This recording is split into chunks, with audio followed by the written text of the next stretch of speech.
Hey everyone, I'm back again reading Charlotte's Web, chapter 19, second part of it.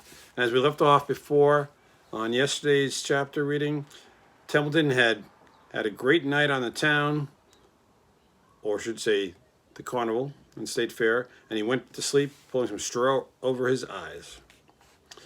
At 9 o'clock, Mr. Arable's truck rolled into the fairgrounds and came to a stop at Wilbur's Pen. Everybody climbed out. "Look," cried Fern. "Look at Charlotte's Web. Look what it says." The grown-ups and the children joined hands and stood there studying the new sign. "Humble," said Mrs. Zuckerman. Now isn't that just a word for Wilbur? Everyone rejoiced to find that the miracle of the web had been repeated. Wilbur gazed up lovingly into their faces. He looked very humble and very grateful. Fern winked at Charlotte. Lurvy soon got busy. He poured a bucket of warm slop into the trough. And while Wilbur ate his breakfast, Lurvy scratched him gently with a smooth stick. "Wait a minute," cried Avery. "Look at this." He pointed to the blue tag on Uncle's pen. "This pig has won first prize already." The Zuckermans and the Arabels stared at the tag. Mrs. Zuckerman began to cry. Nobody said a word. They just stared at the tag. Then they stared at Uncle. Then they stared at the tag again. Larry took out an enormous handkerchief and blew his nose very loud. So loud, in fact, that the noise was heard by stable boys over at the horse barn. "Can I have some money?" asked Fern. "I want to go out on the Midway." "You stay right where you are," said her mother. Tears came to Fern's eyes. "What's everybody crying about?" asked Mrs. Zuckerman. "Let's get busy, Edith. Bring the buttermilk."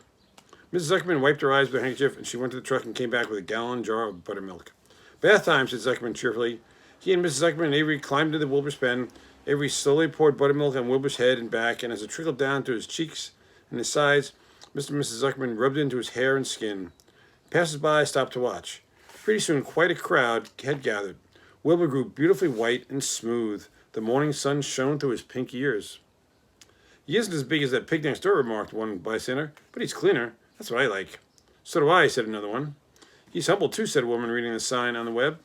Everybody who visited the pig pen had a good word to say about Wilbur. Everybody admired the web, and of course, nobody noticed Charlotte. Suddenly a voice was heard on the loudspeaker. "Attention, please," it said. "Will Mr. Homer Zuckerman bring his famous pig to the judge's booth in front of the grandstand? A special award will be made there in 20 minutes.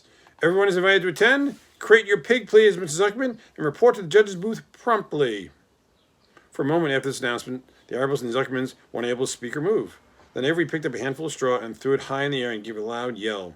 The straw floated down like confetti into Fern's hair, and Mrs. Zuckerman hugged Mrs. Zuckerman. Mr. Arabel kissed Mrs. Arabel. Avery kissed Wilbur. Lurvy shook hands with everybody. Fern hugged her mother. Avery hugged Fern. Mrs. Arabel hugged Mrs. Zuckerman. Up overhead, in the shadows of the ceiling, Charlotte crouched unseen, her front legs encircling her egg sac. Her heart was not beating as strong as usual, and she felt weary and old, but she was sure at last that she had saved Wilbur's life, and she felt peaceful and contented.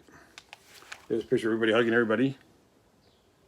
So I think there's going to be some good news. "We have no time to lose," shouted Mr. Zuckerman. "Lurvy, help with the crate." "Can I have some money?" asked Fern. "You wait," said Mr. Arabel. "Can't you see everybody's busy?" "Put that empty buttermilk jar into the truck," commanded Mr. Arabel. Everybody grabbed the jar and rushed to the truck. "Does my hair look all right?" asked Mrs. Zuckerman. "Looks fine," snapped Mr. Zuckerman as he and Lurvy set the crate down in front of Wilbur. "You didn't even look at my hair," said Mrs. Zuckerman. "You're all right, Edith," said Mr. Arabel. "Just keep calm." Templeton, asleep in the straw, heard the commotion and awoke.